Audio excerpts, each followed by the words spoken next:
Hi everyone, I'm back for another episode of Let's Talk About It with Christian Madison, DB Junior on the Cornell Football team from Philly. We have known each other for a while, but we actually fully met at a restaurant in Puerto Rico during spring break. Of course, we can't just talk about the fun vacation stuff. We end up talking about change in the athletic department, things that are going on. Background for everyone, Cornell got a new athletic director, Dr. Nikki Moore, who we absolutely love.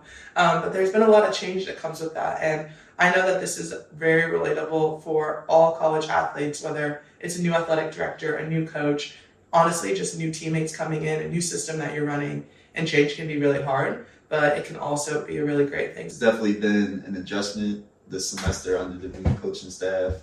Premise everything by giving a shout out to the old coaching staff, because I feel like, despite, we didn't get the results we wanted on the field, there was definitely a lot of attention to detail and effort and love that went into everything. But it's unfortunate we just didn't get the results. This is a results-driven business here with college football. So we started the conversation in Puerto Rico just talking about how tired we all were. Yes, the balance between athletics and academics was definitely very tough.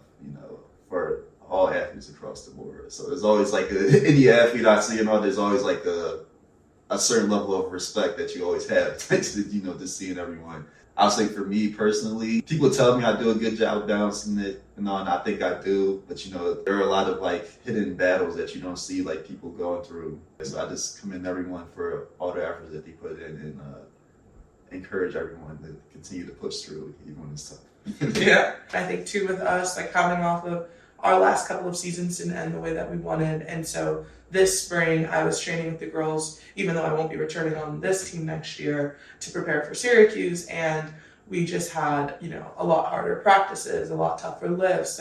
There was a lot more mental energy as well going into this spring than there has been in the past. How has that been for football?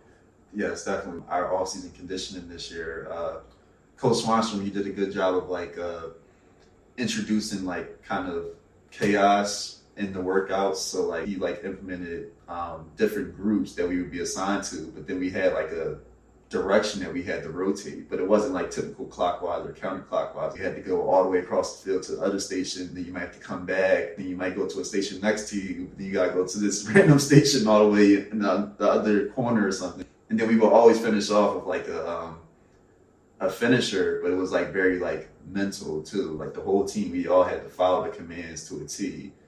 And they would have the position coaches walking around, and they would call out any guys that didn't follow the command correctly, and the whole team would have to start over. Oh yeah. So you had to really be mentally dialed in, especially then after you did a full conditioning workout and you're already tired. So I can imagine too with something like that. That's a totally different drill, maybe a different philosophy than the past coaching staff. That can probably create some dissent, some resentment between the teammates, right? Either you mess up the drill and now someone's mad at you, or someone's frustrated, why do I have to run all across the field? How have you guys been able to handle that this spring? Obviously when you're going through times of transition, things are kind of up in the air. One thing that's really helped us this offseason, because we really do have a good team brotherhood in place. That's been in place for the past couple years that I've been here.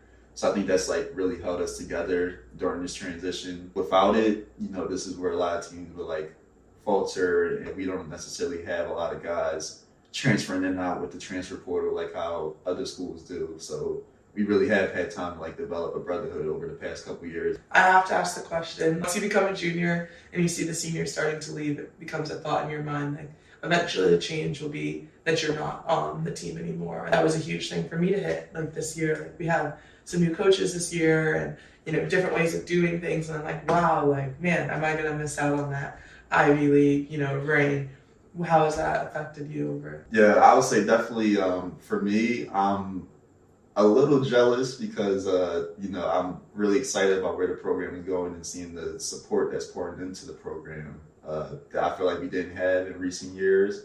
So I'm a little jealous. I'm really happy for the underclassmen since they'll have a chance to develop in the new program for the next couple years. But I'm really excited about where it's going, and I'm thankful that I'll be able to get 1 year under the program and can make a difference and be the start of the change. Yeah, that's awesome. Thanks for coming on the show. Thank you. Hey guys, it's Sydney. I hope you enjoyed this episode of Let's Talk About It. If you did, make sure to leave a review and send it to a friend. Let's keep this conversation going. I'll see you guys next week.